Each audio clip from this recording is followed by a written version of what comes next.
thank you. As you could probably tell, I've kind of grouped the ghost and haunting phenomena into kind of the one package, so to speak, for the purposes of this presentation. Today's talk is going to be kind of in two general parts. The first part is more to do with the characteristics of ghosts, some of the explanations, and quite a bit about the misinterpretation by the public of some phenomena that it's interpreted to be paranormal phenomena. And the second part is actually some new insights we've made very recently from about 1,000 or so eyewitness reports over the last 25 years coming in from the Port Arthur in Tasmania. There's some absolutely marvellous data that's come from there, and I wanted to show you some of that. I was going to kind of summarise the entire talk to begin with. First of all, there's lots of evidence, lots of YouTube footage, lots of photographs of supposed proof of ghosts or some sort of haunting activity. All you have to do is look at YouTube, thousands and thousands of videos. Unfortunately, none of them are particularly convincing, except for the people that have actually acquired them. Okay, lots of people look at them and say that's nice, but it doesn't convince me. Two, there's lots of noise mixed in with the genuine phenomena. Lots of people misinterpreting things that can be naturally explained and giving it this paranormal thing. And that kind of really, if you're trying to understand the phenomena in general, it really doesn't help it to try and understand it. Okay. Three, I believe that something is going on in the environment. In at least a certain portion of these cases, something goes on in the environment that either affects the environment directly, regardless of whether there's a person there or not to experience it, or something affects the individual in the environment to then experience some sort of paranormal activity. Okay. Number four, the scientific community largely dismisses haunting and ghost phenomena, and possibly for a good reason. And that's mainly because it's very difficult to investigate in a scientific manner, mainly because it's not reproducible. But hopefully we can work towards that and start making it more of a scientific thing. And this is where the data from Port Arthur comes into it. In my opinion, the two main things that we really need to make progress in the field. One is we need to remove as much noise from the data as possible. Okay, so dismiss all the crackpots who go out of their way to fool the public when they post video footage on YouTube and so on, and also learn to distinguish between genuine and mundane phenomena occurrences. And the other thing is to look at to try and find a way to make the phenomena reproducible, and that's probably the hardest thing. It's a very tricky thing to make something that's essentially random for all intents and purposes reproducible. And last of all, my whole interest in this whole field stems from is really if the phenomena is genuine, how does it actually physically manifest in the world? If someone sees a spirit, a ghost, apparition in front of them, is it a real apparition? How is the light coming from it? If they feel a cold spot, how is it the temperature in the room drops? Do the atoms actually slow down, which is kind of what happens? Is it physically cold, or is it just psychologically, psychosomatically cold? Most of you are probably already aware of what some classic features of ghost activity is. This is ghost and haunting kind of combined. They include strange noises, disembodied voices sometimes, movement of objects, doors or furniture being moved, cold spots, localised areas within a room that suddenly get cold for no apparent reason. Sudden feelings of unease, sensed presence, it's where you feel that there's something in the room with you. Could be negative or positive emotion. Feeling of being touched. Visual impressions, very common. People have told me, very common, they experience these shadow people, a corner of their eye, type of corner of your eye phenomenon, where you just see something fleeting move past, but when you look, it's gone. And as well as full-blown apparitions. People actually see an individual or a person as if in real life, right in front of them. And also smells originating without explanation. Kind of three broad categories of ghost and haunting activity. The first is paranormal, where you could have some discarnate entity or some sort of consciousness that survives. The consciousness may be aware and interact with individuals. It may be an unconscious, just does its own thing without realising it's actually deceased. And the possibility also exists of some sort of non-human entity as well. Mainstream science generally kind of disregards those options and takes on some of the other two, psychological interpretations, hallucinations, pareidolia, which from my experience with site investigations is actually a large part of this stuff, and I'll go through pareidolia a little bit later, and as well as fear. If you're in an environment, you're afraid, you're not entirely sure, in a dark room, you're getting vague inputs, the fear can change your interpretation. And last of all, physical. There's instances of individuals with temporal lobe-like epileptic type activity, and it's perfectly normal brain activity, but it's a little bit similar to epileptic-like activity, perfectly normally functioning, but they find those people are actually slightly more susceptible to magnetic stimulation of the temporal lobes, and I'll actually discuss that as well. So, which leads to the next point, electromagnetic activity, which can actually affect people's brains, and infrasound. Infrasound has been shown to cause some of the effects of ghost activity. Feelings of unease, certain frequencies can actually make you feel uneasy, and it can also actually affect your eye, your vision. You get this corner of the eye phenomenon. Okay, so there's some of the explanations. Whereas mainstream science would generally just dismiss all of that as being, yes, it's all physical or it's all psychological. I like to look at it from a different perspective and say some studies in Europe and some studies in America overall have shown that something in the order of 21% of the population have had first-hand experiences, experienced some sort of ghost or haunting activity. It goes down as low as 10%. For some, I think Scandinavian countries, a bit lower. Other countries are as high as 40%. So it does vary, but overall it's about 21%. And I find it very hard to believe that many people could all be misinterpreting the information, that it's all make-believe and they're all just figment of their imagination. So I'm kind of approaching it from another perspective and say, you know what, let's assume that some of this is genuine. Even if it's a small percentage, it's still an interesting thing to look at. If something is occurring, as I said before, it's either occurring to the environment or it's occurring to the people in the environment. I haven't made up my mind as to which that is. To give you an example of what I mean, something is occurring in the environment. Back in 1992, there was a study done by Randall and Randall, and what they found was that they collated a group of, I think about 40 or 50 reports of people who had hallucinations of recently deceased relatives. And what they did, they actually plotted the number of people that have experienced they call them a hallucination of a recently deceased relative, and they plotted it by the month of the year down along this bottom axis. Okay, up along here they've got the number of people who actually had this report of hallucination, and what they found was this kind of cyclic pattern here going up and down. Then they superimpose onto that the magnetic activity of the Earth, and the magnetic activity of the Earth fluctuates throughout the year. It's a very dynamic process.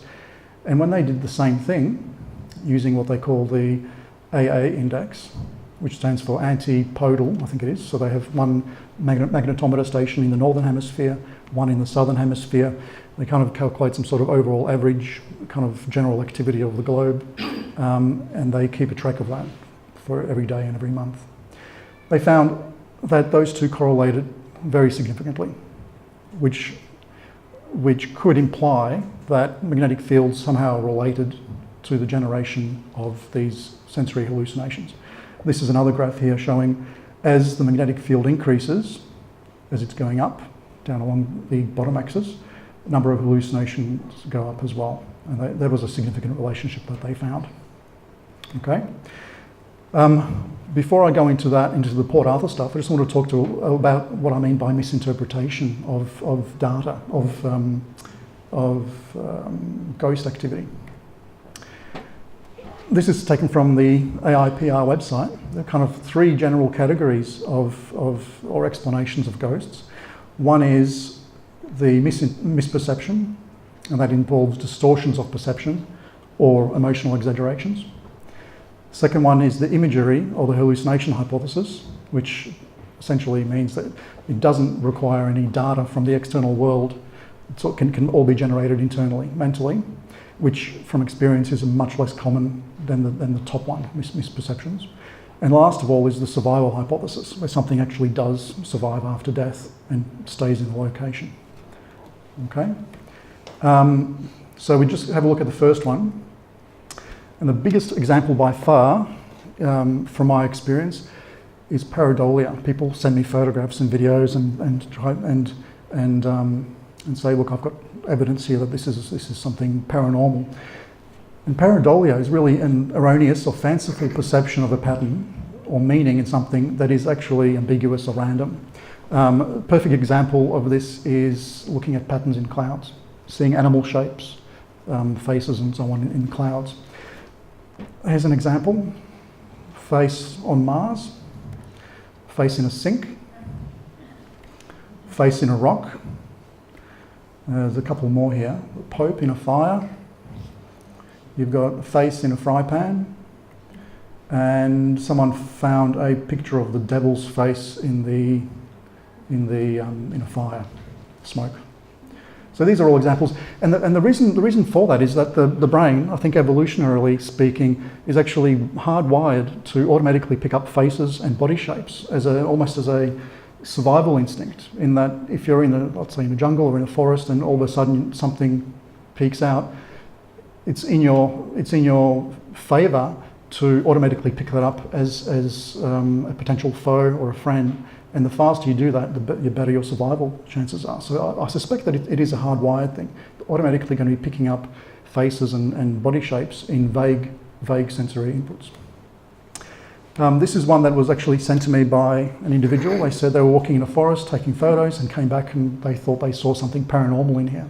Can you see what that might be? Right in the middle, if you follow my cursor, right in the middle, I reckon there's a little lady there standing halfway up the tree. When you look at it more closely, it's a collection of bark and leaves and so on, which actually make up the pattern.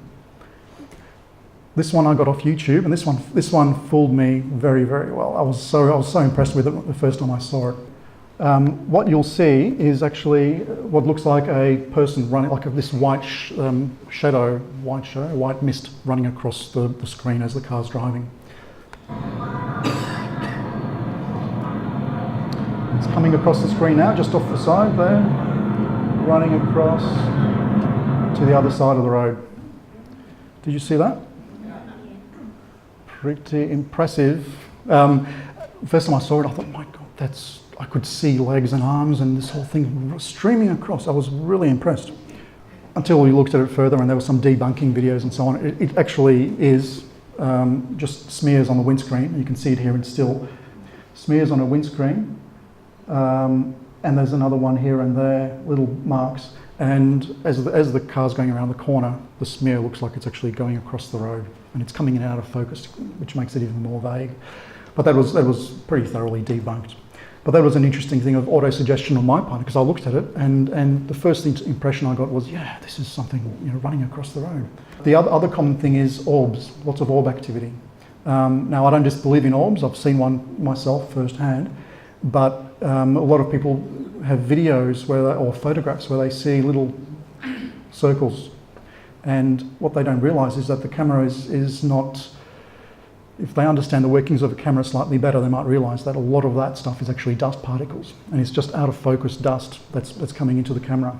What this image here shows is a stylised camera, and the idea is that the camera can only focus, has a minimum focal distance, just like your eyes. If you look at your finger in the distance, you can see it clearly, but as soon as you bring it too close, you cannot focus on it. It becomes two little fingers or very blurry fingers.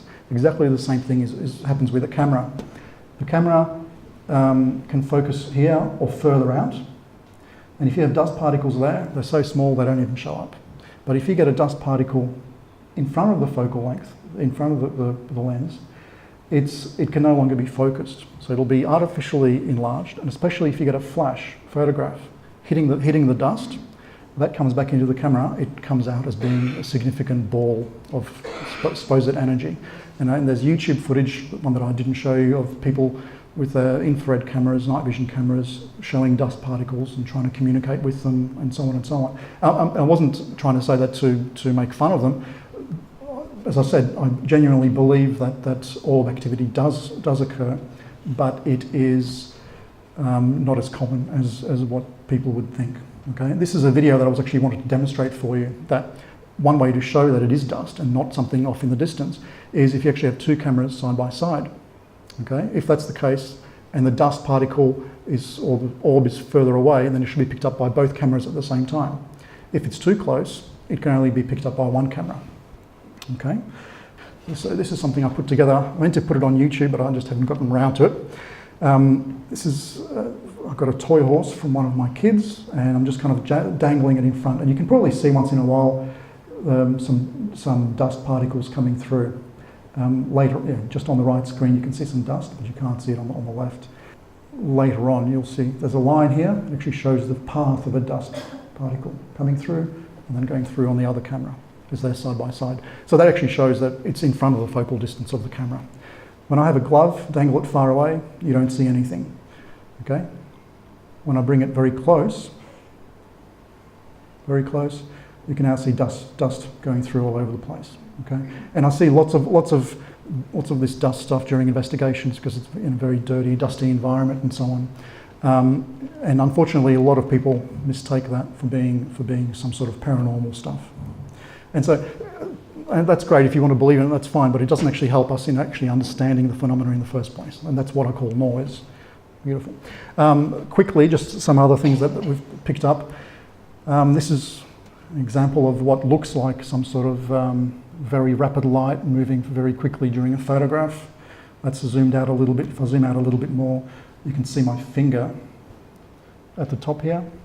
I'm holding just a piece of fibre from my clothes because it's in front of the focal length of the camera.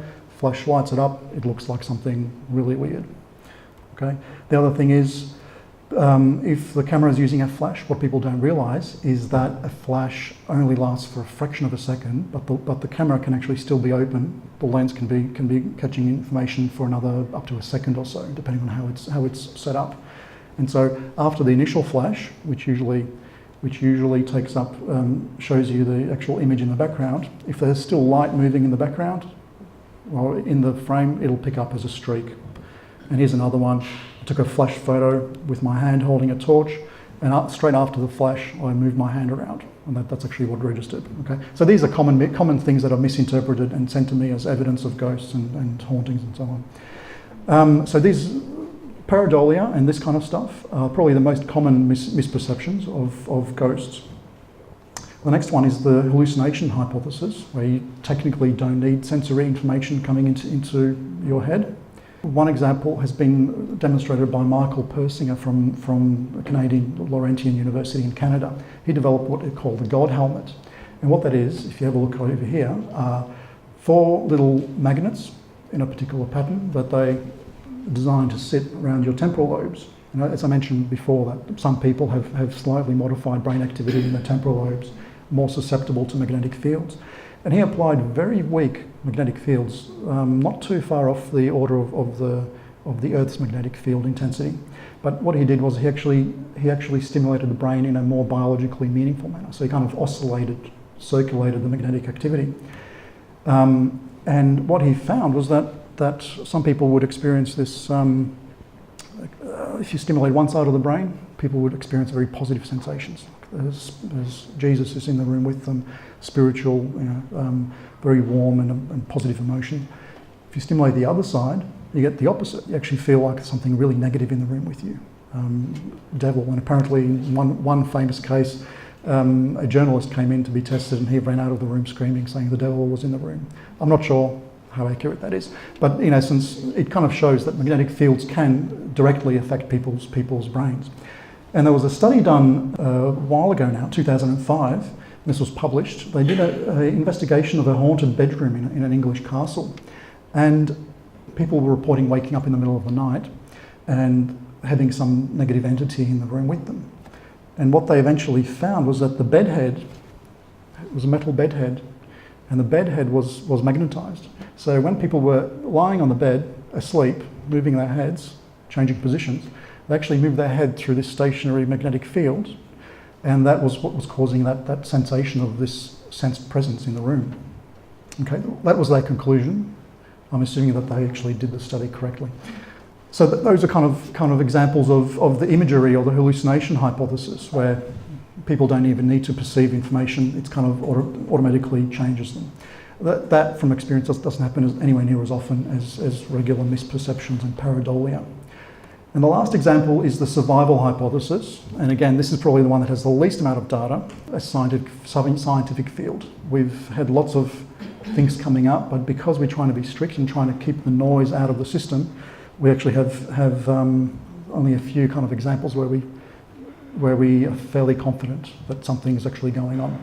The one example I have is the Briars homestead. This is in Victoria, just outside of Melbourne. It's an old homestead. It's the floor plan. And what we found, the group collectively heard what sounded like a male exhale midway through an investigation. We had a group of 2 people in this corner, and on the other end of the homestead we had 2 more people. One of them was myself. And we simultaneously, group members heard what sounded like a male exhale coming from this door, from literally about half a metre from each group. So one group heard it coming roughly from the door, halfway kind of waist level, and in here it was coming from the door, pretty much waist level as well.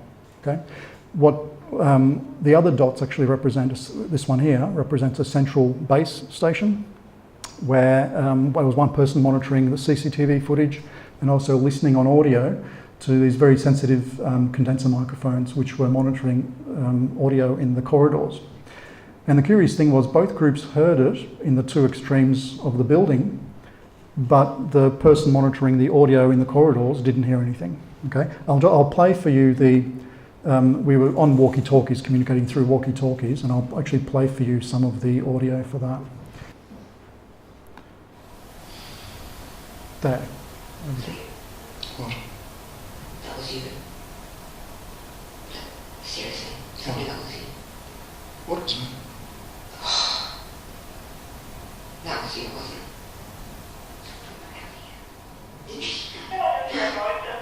Yeah. I didn't. Tell her I heard that noise. Allah says she heard something, but I didn't. It was like.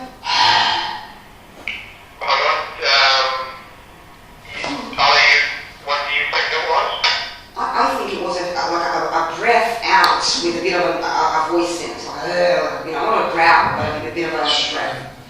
Allah says that she thinks she heard some kind of an exhalation, like a male, or like with a grunty noise. Exactly what Jward and just heard. So that man with a British accent, he was actually the base station. So he was listening to what both groups were saying, and both of them heard it exactly at the same time. So that to us was interesting. We actually went back several times thereafter to look at possible explanations, possums or animals underneath the floorboards. Problem is there was very little room for possums to be under there. Possibly rats, but rats, I've worked with rats for years and they don't make those kinds of noises. Looked in the roof space, and again the 2 parts of the building actually don't share the same roof. The roof finishes and another one starts because they were added on later. So we kind of genuinely could not give it a mundane explanation, so we've kind of left that as definitely an anomaly. The other interesting one is Jward. Again, this is in Victoria, in a country town called Ararat. Prison for the criminally insane. It's a very solid building with outer walls, and we'd been there a number of times before. And even during winter, when it was raining and windy, there was very little noise inside. It was actually surprising how quiet it is, and sound does carry. On this particular occasion, we had 2 individuals, team members, right up at the top here next to the gallows, and they were just having a chat while they were doing the session. And this is what they heard. Door? Yeah, okay, yeah. The sound travels in these buildings like crazy. Okay, that wasn't. What the freaking hell? Is anyone down there? Okay, I don't know what that was. I'm getting a bit... And that was particularly unusual because those doors are really heavy. The team members actually described it as someone coming along that couldn't tell whether it was upstairs or downstairs, but coming in and just slamming the doors or playing with the doors. And that's definitely could not be done by any animals that have strayed in. Besides, we had the whole place under video, so we would have seen any animals that have come in. Okay, so those are kind of two examples of potentially evidence of ghost activity. Again, it doesn't convince anyone, but that information and the time that it occurred is actually critical, very useful to us in terms of trying to come to an overall understanding. Now, is ghost research a science? No. In its current state, I can't say it is. It's interesting. There's lots of people going there to try and find evidence, but it's not a science. And the reason for that is that science requires repeatability and manipulation of variables. And that is, a perfect example here is, if you're going to grow a plant, you know that a plant needs water and light to grow. And what you can do is actually set up an experiment. Have 3 plants, each plant has the same number of hours of sunlight, so keep that variable constant, and change the water variable. Give one more water, one less water, and one somewhere in between. And at the end of a designated period, you measure the healthiness of the plant, the height, number of leaves, or the colour, and so on. And the ideal thing would be you have number of researchers around the world doing the same experiment, coming up with very similar answers. With ghost research, what do we have? There is a hint, there's actually a very strong suggestion that violent death is important in ghosts, that for ghosts to exist. Most of them actually had a violent end. But we don't, other than that, we really don't know much about it. There's nothing we can really control or adjust and monitor because it's such a spontaneous type of phenomena. Until now, this is the exciting bit. This is the data that's come out from Port Arthur in Tasmania. And to explain that data, you need to understand the magnetosphere a little bit. I mentioned it before, the magnetic activity over the Earth is very dynamic, and the reason for that is because of the sun. The sun is constantly, obviously, daylight, constantly throwing out sunlight, but as well as the sunlight, it's throwing out lots of charged ions, usually electrons, protons, and a whole bunch of charged plasma. And when that's directed towards the Earth, it actually changes, impinges onto the Earth's magnetic field. I'll play this video, just kind of illustrates that. Hitting the Earth, and it actually modifies and impacts on the magnetic field, the magnetosphere. Earth is right in the middle.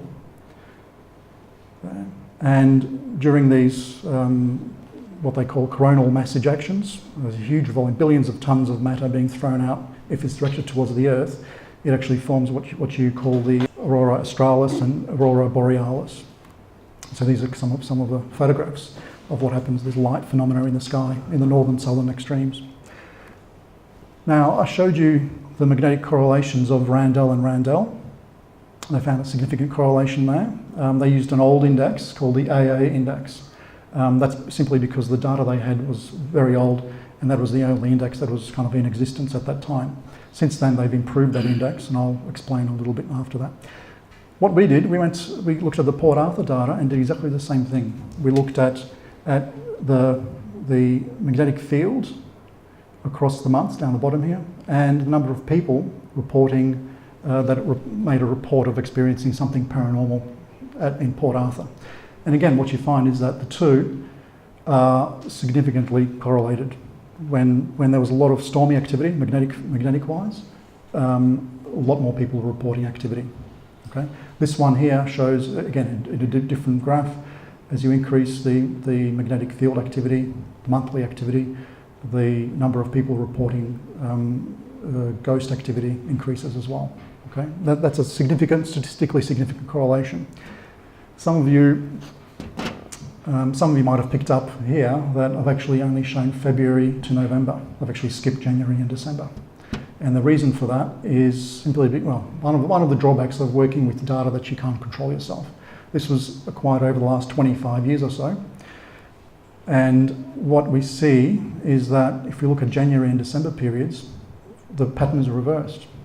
in January you actually have a lot more than you should expect if the correlation was going to keep going. You'd actually expect the values to be right down here around the 40 mark, and the same in December. But that's not the case. Can you think of why that might be? Why there might be a lot more in January and December? Thinking of the holiday period. Exactly. It's January and December is the holiday season. They have so many more people coming in during that time that it actually skews the data. Okay. Unfortunately, we don't have the data to be able to correct for that, so we're kind of stuck with it, which is unfortunate. But the general pattern is actually substantiates the one that was done 20 years earlier by Randall, and that's exciting stuff. That actually shows that the phenomena occurs both in the northern hemisphere and the southern hemisphere in exactly the same way. Okay, so I mentioned before that they had the AA index, which is the antipodal index. We've kind of looked at at a newer index, which is called the AP index. It's essentially the same thing, but with more magnetometer stations around the world. And so there might be 10 or 15 stations around the world. You get a slightly better, more accurate kind of representation. I'll quickly just kind of run you through how it's calculated, just to make it easier to understand. So there are 10 or 15 stations around the world, and every 3 hours, like for within one day, every 3 hours they take this kind of a overall summary value. And so I've got these 1, 1, 1, 2, 2, 2, 3, 4 for the 8 3-hour sessions for the day. And at the end of the day, those things are averaged, and you get the daily AP index, which is an average kind of activity of the globe. And at the end of the month, all the days for the month are averaged again, and you get the monthly AP index. Now, the Randall study only looked at the monthly level, and that's simply because their data, they didn't have information down to the hour. The great thing with the Port Arthur data is that about 720 of them out of the 1,000 or so actually had information down to the hour of when they reported things occurring. So we can actually look at it from a monthly level, a daily level, or even an intraday level. So I'll show you those graphs. They're not particularly exciting, as in they don't jump out at you and say, wow, this is great. But I'll explain it to you, it'll help with the understanding. This graph here shows the monthly distribution. So along the bottom scale, what you have is the months with increasing levels of magnetic field activity, so increasing levels of storminess. Along the top here, you've got counts of the number of people reporting phenomena. Okay, if you just look at this dotted graph here, that actually is the entire population of the last 25 years of all the months and their levels of activity. So this is essentially the distribution that you would expect if the number of reports was evenly distributed. And what you find here is that there seems to be a preference for months with slightly lower than average magnetic field activity that seems to generate a higher level of paranormal reports. And there's one here for some reason, I'm not sure why. It's actually slightly lower than average. But those asterisks actually indicate statistical significance. And you've got if some of you more statistically savvy, that's the actual chi-square analysis there. It's pretty exciting. All right, if we break it down, look down a little bit further to the daily level, again, we've got the same thing, but instead of monthly AP index, we've got the daily AP index. Same thing as before. This dotted line shows the distribution over the last 25 years, and the graphs, the bars, actually show the distribution of reports. And there's absolutely no difference between them, which means it doesn't really matter how noisy, how stormy the day is. It's just as likely for people to report activity on a stormy day as opposed to a quiet day. Okay, so that's starting to get a bit confusing. It says it happens on really noisy parts of the year, stormy season, so to speak. But if you look at the monthly distribution, it only happens on slightly kind of below average magnetic field months. And if you look at it on a daily level, it doesn't matter at all. But it's actually getting a little bit confusing. And it gets even more confusing when you look at the intraday. So within the day, if you look at which of the 8 3-hourly windows you look into, people reported significantly more. Can you see that? Yeah. Significantly more reports were generated within a day when the magnetic activity of the day, of the 3-hour period, was below average. Okay, so it's actually saying the opposite of the very first graph that I showed you. So this one here actually says something like close to 60% of reports occurred during a quiet portion of the day, not when it was more active, and consequently, significantly fewer than expected reports occurred during more active portions of the day. So initially, this is confusing, but my interpretation of this, and other people might disagree because this is fresh data, first time we've actually looked at this. My interpretation is that more reports actually occur during magnetically active months, but not because of the absolute magnetic intensity, but because the more stormy days there are within a month, the more quiet periods there are in between. And it's those quiet periods that actually may be more conducive to generating the environment that's suitable for the phenomena to occur. And that may be biologically meaningful oscillations or changes. And we've seen that with Michael Persinger, with his gold helmet, being able to stimulate parts of the brain. This data is exciting in that it actually shows that there is an environmental factor.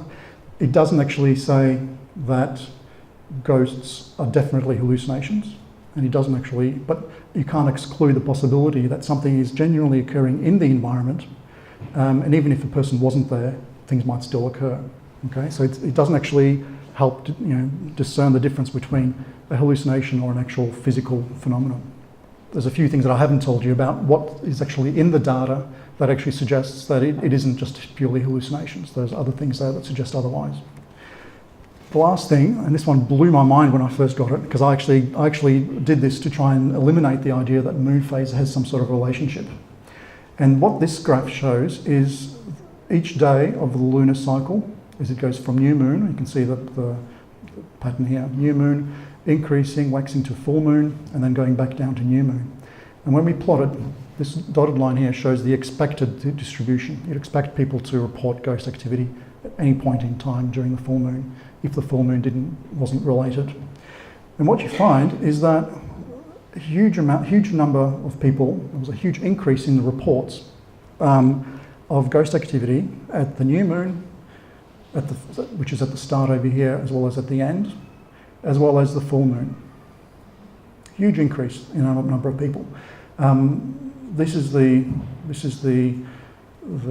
statistical significance, the p-value. I'm not sure if any of you understand the p-value, but the significance level, most scientists would say if it's in the kind of the 1% range, if it's in the 1% out of 99%, it's kind of considered significant.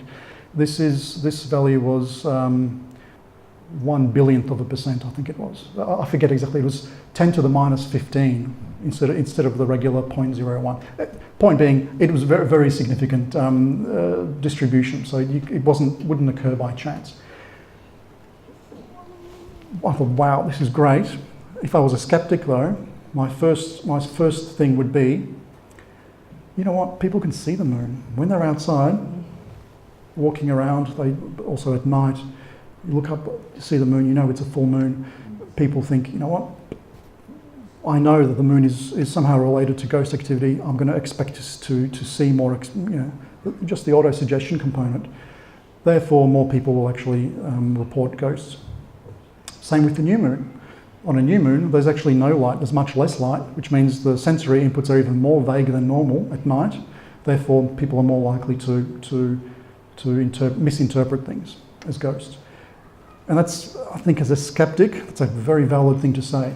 The one thing is, though, what gives this more weight is that after this, I actually went to my own data that we've acquired over the last 8 years, and I went through and actually did exactly the same thing, and I found the same pattern. What is more interesting there is that we had actually dismissed this. We had totally disregarded the possibility that the moon could have an effect or be related to that. So all of our data, we didn't take into consideration what the moon phase was. All of our data was indoors. We didn't even look. So we had no idea beforehand, what to expect. So the fact that we still got that significant effect suggests that there is something environmental. It's not psychological in nature, and that's an interest. This is great. The reason why it's great is this. I showed you this thing before. You've got plants, you control one variable, alter the other one. Now we've got variables. We've got geomagnetic field. We can look at it, high, medium or low.